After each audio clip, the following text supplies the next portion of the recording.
Hello student, good morning. देखिए, हमारे जो टॉपिक थे जो लास्ट क्लास के अंदर, तो उसके अंदर हमने जो ट्रांसपीरेशन या वाष्प उत्सर्जन के बारे में डिस्कस किया, जिसके अंदर एक स्टोमेटा या रंध्र की स्ट्रक्चर, उसके बाद जो स्टोमेटा है उसका मोमेंट की बात की, या रंध्र किस प्रकार से खुलते हैं, कैसे बंद होते हैं, या कहें कि रंध्र जो है उनके ओपन होने एंड क्लोज होने की जो प्रोसेस होती है, उसी को हम ट्रांसपीरेशन या वाष्पोत्सर्जन कह रहे थे। उसी के थ्रू वाष्पोत्सर्जन हो रहा था। तो जैसे ही रंध्र खुलते हैं, ट्रांसपीरेशन या वाष्पोत्सर्जन होता है। जैसे ही रंध्र बंद होते हैं, ट्रांसपीरेशन की प्रोसेस भी स्टॉप हो जाती है। अब यहाँ पर देखिए कि इसी के साथ है, देखिए एक बार फिर से मैं रिपीट कर रहा हूं कि रंध्र के यदि बात करें, एक छिद्र होता है जिसको सराउंड किए हुए गार्ड या द्वार कोशिकाएं या रक्षक कोशिकाएं होती है। जब द्वार कोशिका या गार्ड सेल्स जो हैं वो टर्गिड स्टेज में होती है, तब रंध्र ओपन होते हैं या खुल जाते हैं। जब द्वार कोशिका या गार्ड कोशिकाएं फ्लैसिड स्टेज में होती है, तब रंध्र क्लोज हो जाते हैं या बंद हो जाते हैं। तो यहां पर ये डिपेंड करेगा, सबसे मेन रूप से देखिए कि जो स्टोमेटा की जो मैकेनिज्म है या ट्रांसपीरेशन, प्लांट के एरियल पार्ट से वाटर वेपर के रूप में जो फ्री हो रही है इन्वायरमेंट में, उसको कौन कौन से फैक्टर्स हैं वो इफेक्ट डालेंगे, या फिर कहे कौन से कारक है जो उसे प्रभावित करेंगे। तो यहाँ पर हमारा जो टॉपिक है वो हुआ फैक्टर इफेक्टिंग ट्रांसपीरेशन या वाष्प उत्सर्जन को प्रभावित करने वाले कारक। तो वाष्प उत्सर्जन को प्रभावित करने वाले कारकों की बात करें, या फिर हम ये कहें कि फैक्टर इफेक्टिंग ट्रांसपीरेशन। तो जो प्लांट के अंदर जो ट्रांसपीरेशन की प्रोसेस है उसको इफेक्ट डालने वाले जो कारक होते हैं, तो वो जो कारक या फैक्टर हैं उनको टू टाइप्स या दो भागों में डिवाइड किया। फर्स्ट जो है वो हुआ बाह्य कारक, एक्सटर्नल फैक्टर। सेकंड जो है वो हुआ आंतरिक कारक या इंटरनल फैक्टर। तो यहां पर जो हम बात करें फर्स्ट में, जो बाह्य कारक या एक्सटर्नल फैक्टर, तो ये बाह्य कारक वो कारक हैं जो प्लांट जो है उसकी बॉडी से आउटर साइड या प्लांट का जो चारों ओर का इन्वायरमेंट है, हम उसकी बात करेंगे। देखिए, प्लांट की बात नहीं करते हुए हम प्लांट के इन्वायरमेंट की बात करेंगे कि प्लांट के चारों ओर जैसे जो एयर होती है, जैसे टेम्परेचर होता है, जैसे मॉइस्चर होता है, जैसे इस टाइप से जो भी पार्ट रहेंगे हम उनका डिस्कस करेंगे। तो इसके अंदर ये जो पार्ट होते हैं, या फिर कहें जो इन्वायरमेंटल जो फैक्टर होते हैं, पर्यावरणीय जो कारक होते हैं, हम उनका डिस्कस करेंगे। तो इसमें जो बाह्य कारक या एक्सटर्नल कारक है, इनमें सबसे फर्स्ट की बात करें हम लाइट। लाइट की बात करें, जो सनलाइट या सूर्य का प्रकाश जो है, सूर्य का प्रकाश, सूर्य का प्रकाश यदि हम देखें तो ये जो प्रकाश रहता है, ये प्रकाश जैसे ही अर्थ या पृथ्वी पर आता है, तो सूर्य से जो भी लाइट आती है उसका केवल कुछ पार्ट ही हमारी ये कहें कि पृथ्वी पर या अर्थ पर पहुंच पाता है। तो ये जो कुछ पार्ट पहुंचता है, ये प्लांट के अंदर दो प्रकार के इफेक्ट डालता है। फर्स्ट इफेक्ट, जो हमने स्टोमेटा के जो मोमेंट की बात की थी, या फिर कहें स्टोमेटा के बंद होने और खुलने की जो हमने बात की थी, उसके अंदर आया था डे लाइट। डे लाइट, तो जो डे लाइट है इसका मतलब जो सनलाइट की बात कर रहे हैं। तो यहां पर जो डे लाइट जो होती है, तो ये भी एक प्रकार से हम ये कहें ये लाइट है, प्रकाश है। तो जैसे ही लाइट आती है, स्टोमेटा ओपन हो जाते हैं, खुल जाते हैं। तो स्टोमेटा जैसे ही डे लाइट, स्टोमेटा या रंध्र ओपन,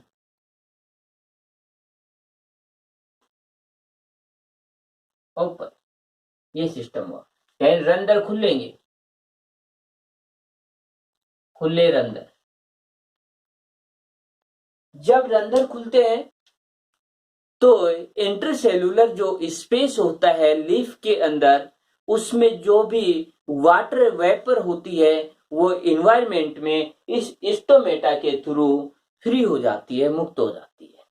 तो ये जो है, हम ये कहें कि जो पत्ती में जो रंध्र पाए जाते हैं, उन रंध्रों के खुलने पर पत्ती के जो संरचना में जो हम अंतरकोशिकीय अवकाश बताया था, उस अंतरकोशिकीय अवकाश से जल वाष्प के रूप में वातावरण में मुक्त हो जाता है। और इसी को हम क्या कहते हैं? इसी को हम वाष्पोत्सर्जन या ट्रांसपीरेशन बोलते हैं। तो हम ये कहें जब रंध्र खुलेंगे तब वाष्पोत्सर्जन अधिक होगा। रंध्र कब खुलेंगे? लाइट के समय।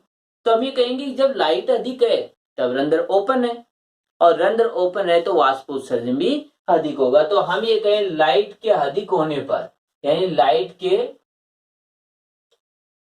अधिक होने पर हम ये कहें ट्रांसपीरेशन, या कहें कि वाष्पोत्सर्जन, ट्रांसपीरेशन भी अधिक होगा। ये हुआ। इसके बाद दूसरा फैक्टर देखिए, ये तो डायरेक्ट रूप से इफेक्ट डाला। दूसरा फैक्टर है टेम्परेचर। बिल्कुल टेम्परेचर इसी का टाइप है। जैसे जैसे लाइट तेज होती है, तो लाइट जैसे ही तेज होती है तो टेम्परेचर भी इंक्रीज होता है।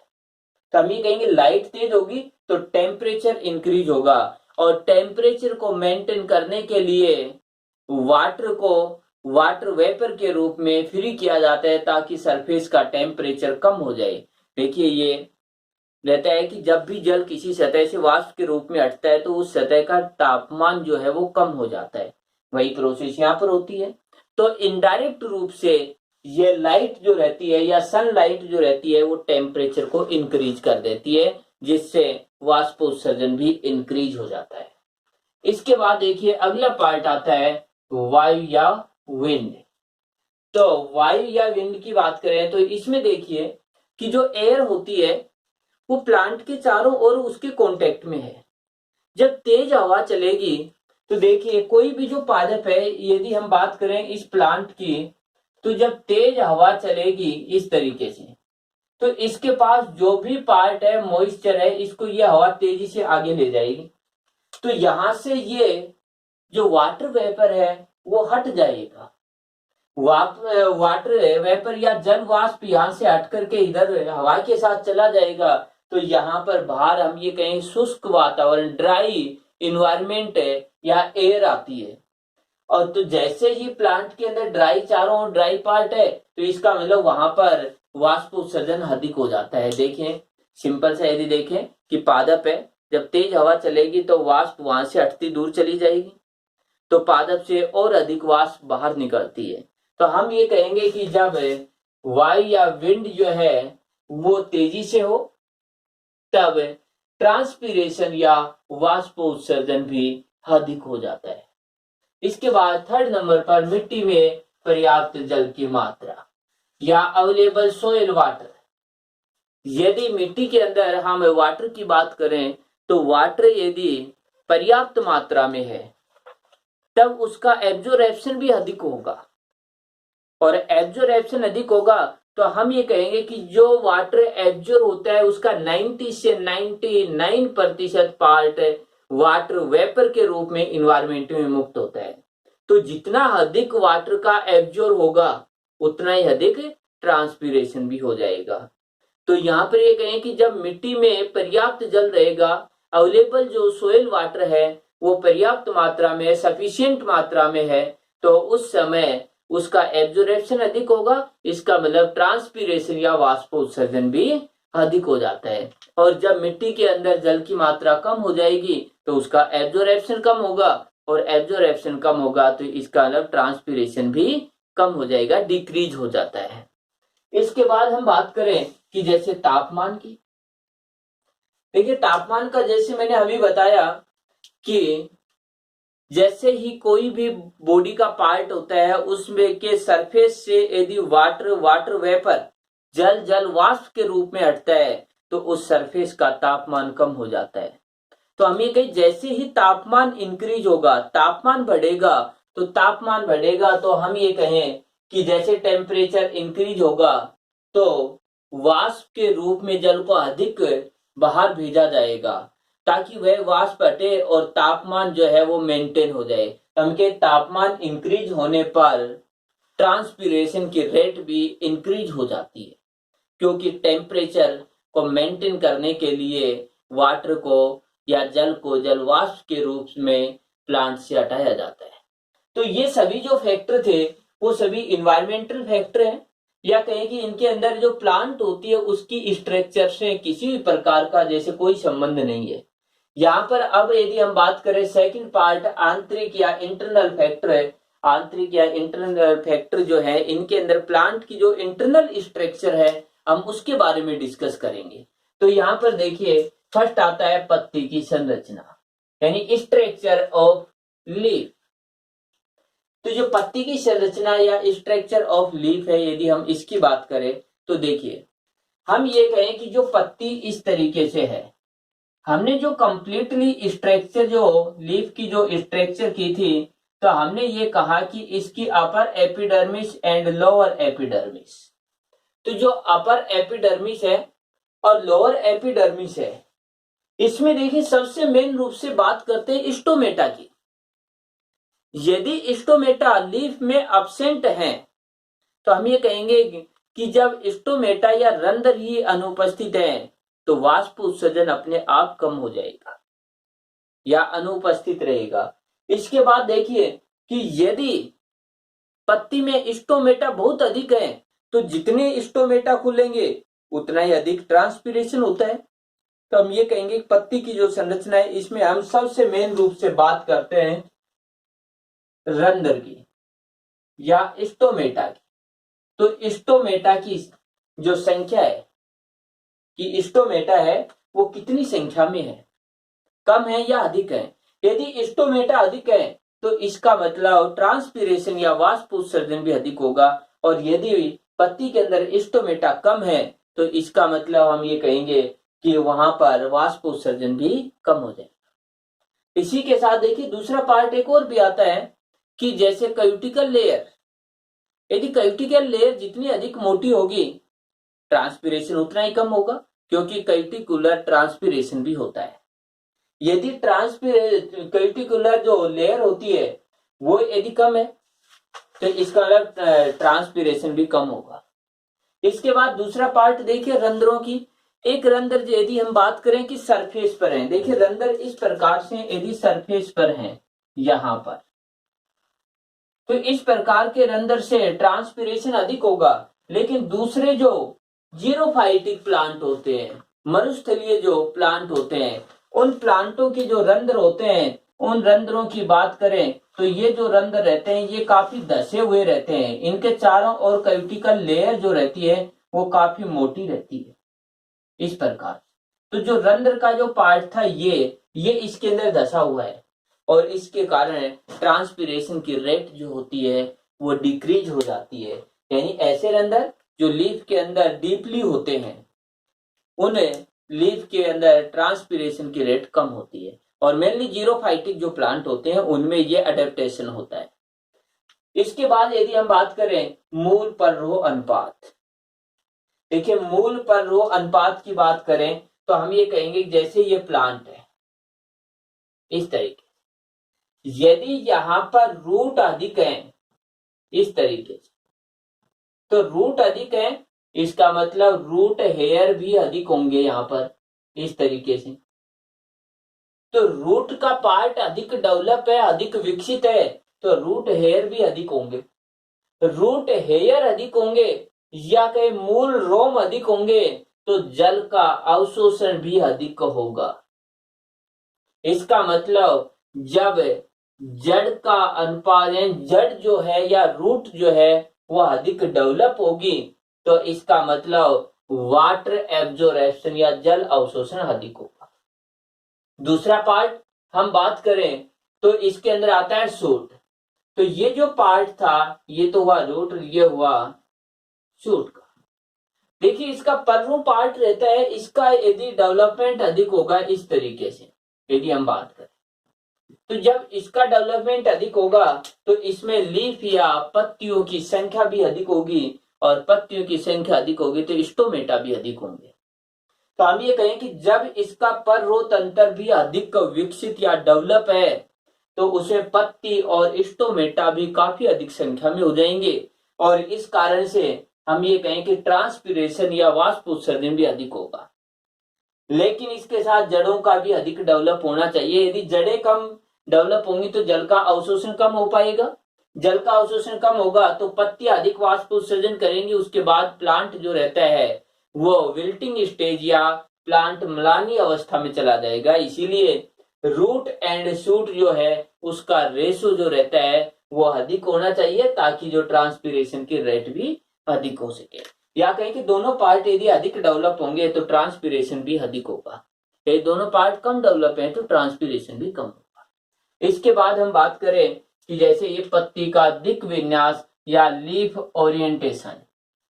तो लीफ ओरिएंटेशन या पत्ती का दिक् विन्यास, देखिए यदि हम बात करें कि इस तरीके से कोई प्लांट है, इस प्लांट पर जो सनलाइट की जो रेज आती है वो इस तरीके से आ रही है।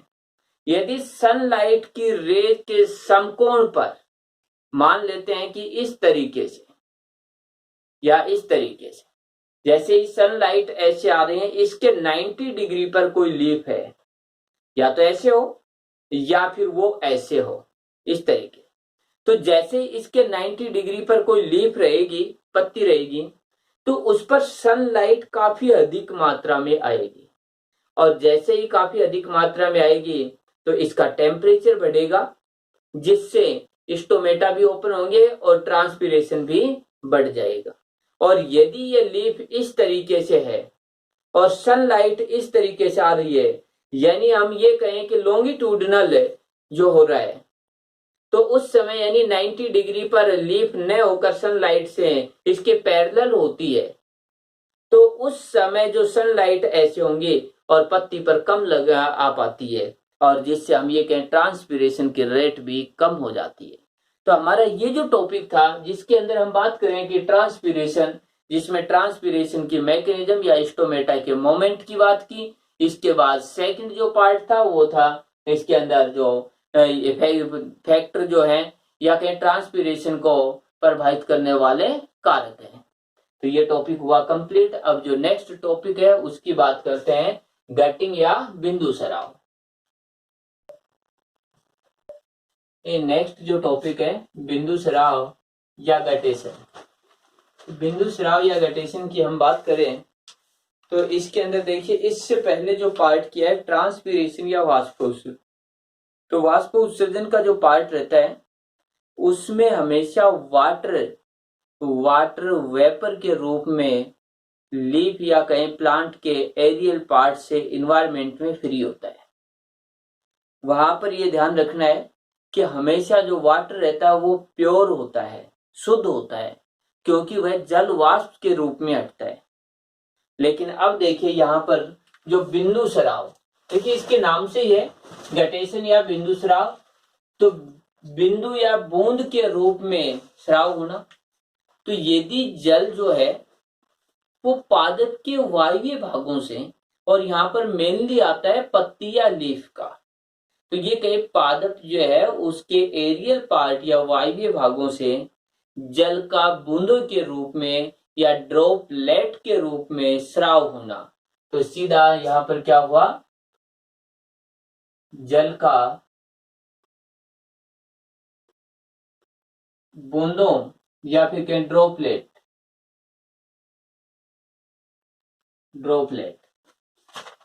बूंदों के रूप में सीक्रेशन या स्राव,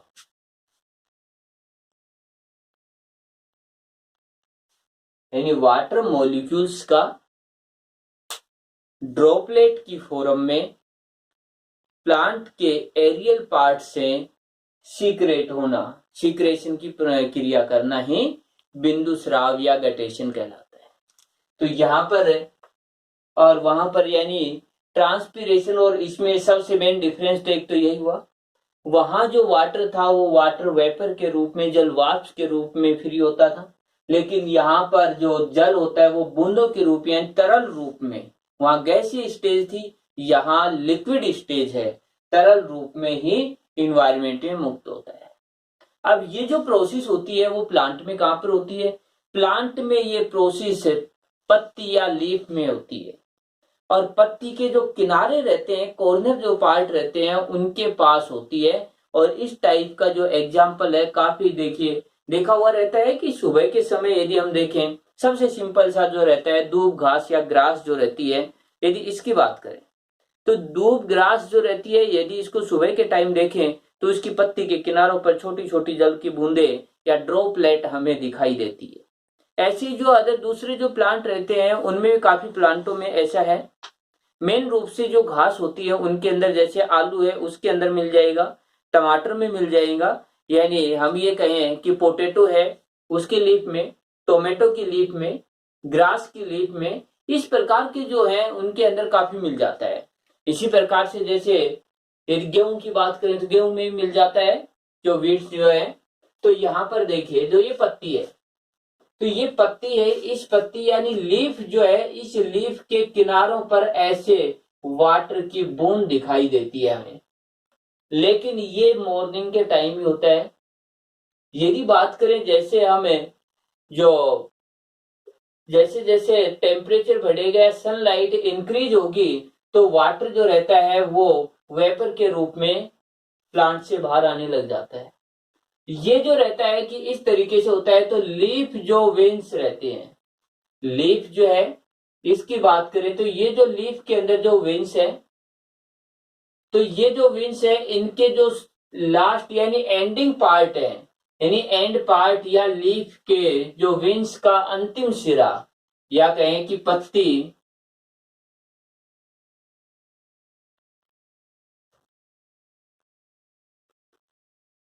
पत्ती के सिरा, पत्ती की सिरा का अंतिम भाग, ये पार्ट है, ये ओपन रहता है। ओपन रहने के कारण ये पोर लाइक स्ट्रक्चर, सिदर लाइक संरचना बनती है, जिससे जल जो रहता है वो बूंदों के रूप में बाहर निकल जाता है। यानी यहाँ पर देखिए वहां स्टोमेटा और यहाँ पर ये छिद्र बने हुए, पोर बने हुए हैं, जिनको जल रंध्र बोलते हैं। तो ये जल रंध्र होते हैं। इन जल रंध्र के यानी ये जो पार्ट रहता है ये पार्ट होता है जल रंध्र। तो इस जल रंध्र के द्वारा जल बूंदों के रूप में बाहर निकल जाता है। तो एक पार्ट तो ये हुआ कि पत्ती के किनारों से जो अंतिम भाग है, जो पत्ती की जो सिरा है, उनके जो अंतिम पार्ट है, उनके जो छिद्र रहते हैं वो हमेशा खुले रहते हैं, जिनसे जल बूंदों के रूप में बाहर निकलता है। अब यहाँ पर देखिए कि यदि इसकी बात करें तो इसके अंदर ऐसा होता क्यों है? तो ये रहता है रूट प्रेशर या मूल दाब के कारण। जैसे मूल के अंदर दाब बढ़ता है, जल का जब भी दाब बढ़ता है तो वाटर को एसेंट ऑफ सेट की प्रोसेस के द्वारा पादप की पत्तियों पर भेज दिया जाता है। वहां पर ये जैसे ये पार्ट है ओपन रहते हैं, इनसे बूंदों के रूप में निकाल दिया जाता है। दिन के समय क्या रहता है, यहाँ पर जो वेपोरेशन रहता है, या कहें कि यहाँ पर जैसे ट्रांसपीरेशन की प्रोसेस से इस जल को हटा दिया जाता है। तो ये कारण रहता है बिंदु स्राव मूल दाब के कारण, या फिर कहें कि जो एक रूट प्रेशर के कारण ये प्रोसेस होती है। अब हम एक लीफ जो है उसके अंदर जो जल रंध्र है या वाटर पोर या कहें हाइडेथोट्स जो रहते हैं, इनकी बात करें तो हाइडेथोट्स जो रहते हैं या वाटर पोर रहते हैं, इनकी स्ट्रक्चर ये किस टाइप से होती है इनको देखें। देखिए सबसे बाहर की ओर यदि हम बात करें तो ये एपिडर्मिस,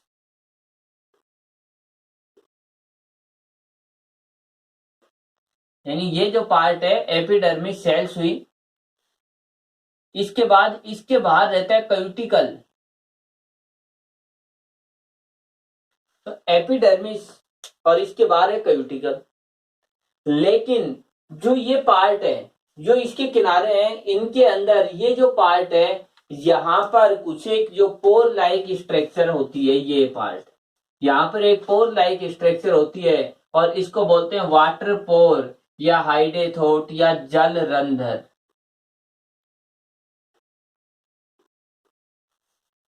और ये हमेशा ओपन रहता है। क्यों रहता है ओपन? देखिए, नॉन फंक्शनल गार्ड सेल, निष्क्रिय रक्षक कोशिका, कि यहां पर जो सेल्स होती हैं या गार्ड कोशिकाएं हैं या कहे रक्षक या द्वार कोशिकाएं हैं, वो निष्क्रिय होती है। स्टोमेटा में ये सक्रिय या एक्टिव होती है, तो ये निष्क्रिय रहती है, इसीलिए ओपन रहता है। इसके ठीक पीछे यदि बात करें तो पोर कैविटी या रंध्र गुहा होती है, जो हमने इस पार्ट के द्वारा ये शो किया है। इसके अंदर जल भरा हुआ रहता है। इसके बाद एपिथेम सेल होती है, एपिथेम कोशिका। इस कैविटी के चारों ओर एपिथेम कोशिका रहती है। इनके पीछे हम बात करें ट्रेकियोइड्स या फिर कहें वाहिकाएं। देखिए, जाइलम की बात करें तो उसके अंदर वाहिकाएं, वाहिनिकाएं, जाइलम उत्तक एंड जाइलम जो फाइबर जो रहते हैं वो प्रेजेंट होते हैं। 4 कंपोनेंट होते हैं। तो जाइलम जो ट्रेकियोइड्स जो हैं, तो इनके द्वारा वाटर आता है। इसके बाद जो है प्लीसेड टिश्यू है साइड के अंदर, या फिर कहें खंभ उत्तक।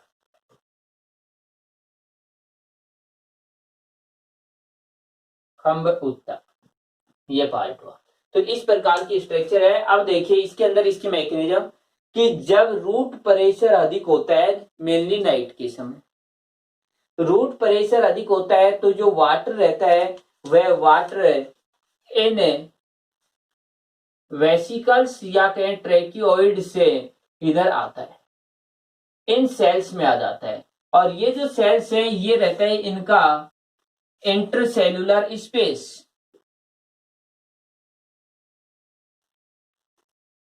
सेलुलर स्पेस, अंतरकोशिकीय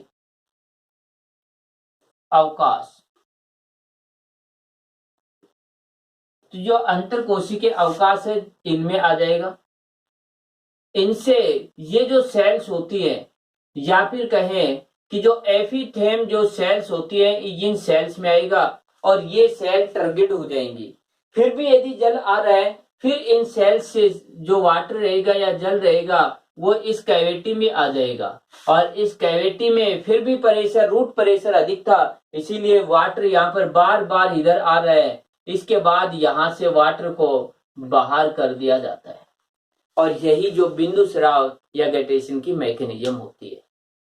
तो यहाँ पर देखिए, जो लीफ के अंदर जो वेन्स या सिरा रहती हैं, इन सिरा जो है इनसे रूट प्रेशर के कारण लगातार इनमें जल आता है, यानी तने या कहीं जड़ और तने से लगातार जल इन पत्तियों की वेन्स में आता रहता है।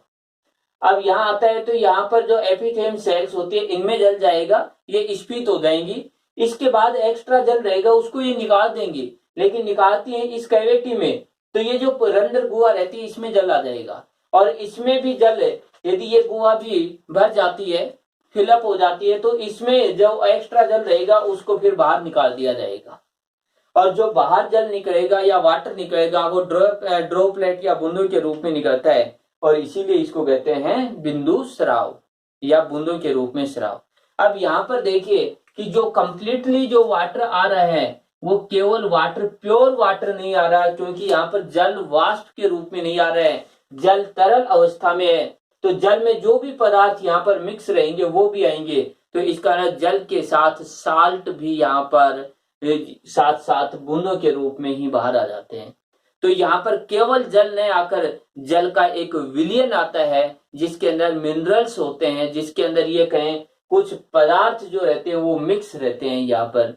और ट्रांसपिरेशन में जल हमेशा वाष्प के रूप में और शुद्ध अवस्था में आता है। तो ये दोनों का अंतर भी है और इसकी मैकेनिज्म भी है। इसके बाद देखिए जो अगला टॉपिक आता है वो है, ये तो था बिंदु स्राव, और अगला है रस स्राव।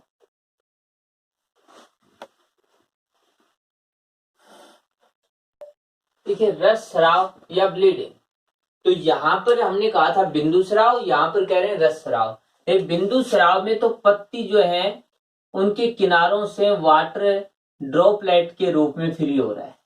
लेकिन रस स्राव में क्या होता है कि जैसे ये पादप का पार्ट है, प्लांट का ये पार्ट है, इस पार्ट को यहां से जैसे काट दिया जाता है या कैसे भी ये कट लग जाता है, तो यहां पर जो जाइलम वाहिकाएं या जाइलम जो ट्रेकियोल्स हैं,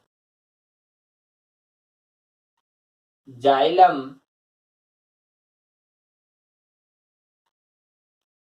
ट्रैकिड्स जो है या जाइलम वाहिकाएं,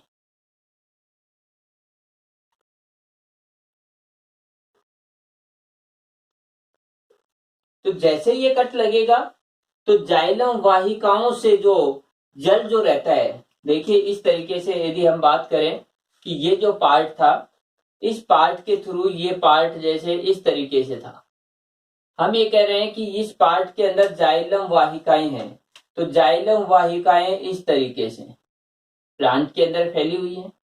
जब हमने इसको यहां से काट दिया तो ये जो पार्ट है जाइलम वाहिका का, ये ओपन हो जाता है और यहां से जो रूट प्रेशर रहता है, जल का जो जड़ जो है इसका दाब रहता है, इस दाब के कारण ये जाइलम में जल ऊपर की ओर ग्रेविटेशनल फोर्स के अपोजिट है, ये कहें एसेंट ऑफ सेफ की प्रोसेस होती है, रसारोहण की प्रक्रिया होती है जिससे कि जल ऊपर की ओर आता है।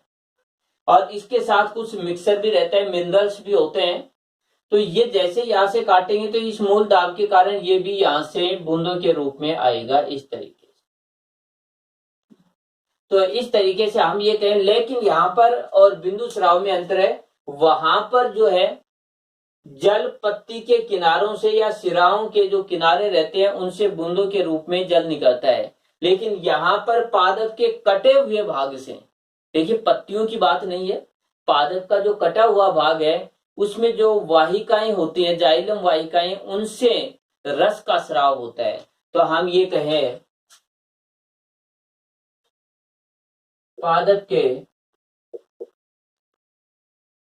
कटे हुए भाग से रस या सैप का सीक्रेशन या स्राव, ये अंतर है। वहां पत्ती के किनारों से जल का बूंदों के रूप में निकलना और यहाँ पर है पादप के कटे हुए भाग से रस का स्राव होना, या कहीं कटे हुए भाग से तरल पदार्थ का स्राव होना ही रस स्राव कहलाता है। तो देखिए रस स्राव और बिंदु स्राव में अंतर था, यहाँ पर जल के साथ में कुछ एक जो आयन या मिनरल जो रहते हैं उनका स्राव होता है, लेकिन रस स्राव के अंदर जाइलम में जो भी मेटेरियल रहेगा, चाहे वो किसी प्रकार का लेटेक्स है चाहे कोई दूसरा पार्ट है, वो सभी जो मिक्सर जो इसके अंदर था वो मिक्सर ही यहाँ पर स्रावित हो जाता है। और जो प्लांट रहते हैं उनके अंदर जैसे रबड़ जो रहता है, रबड़ भी इसी प्रकार से प्राप्त किया जाता है, जैसे कि रबड़ के जो पादप रहते हैं उन पर कट लगा दिया जाता है। इस तरीके से कट लगाने पर इनकी वाहिकाओं से यहाँ पर जो लेटेक्स होता है उसका स्राव होता है, तो वो रस स्राव होता है। तो देखिए ये प्रोसेस है, ट्रांसपिरेशन, इसके बाद जैसे बिंदु स्राव, इसके बाद जैसे रस स्राव। तो ये सारे जो पार्ट रहते हैं ये पार्ट है, अलग अलग पार्ट होते हैं। तो यहाँ पर इन पार्टों के अंदर ये डिफरेंस हुआ और इसी के साथ ये कहें कि ये लेसन जो है वो भी कंप्लीट हो गया है। तो अगला जो है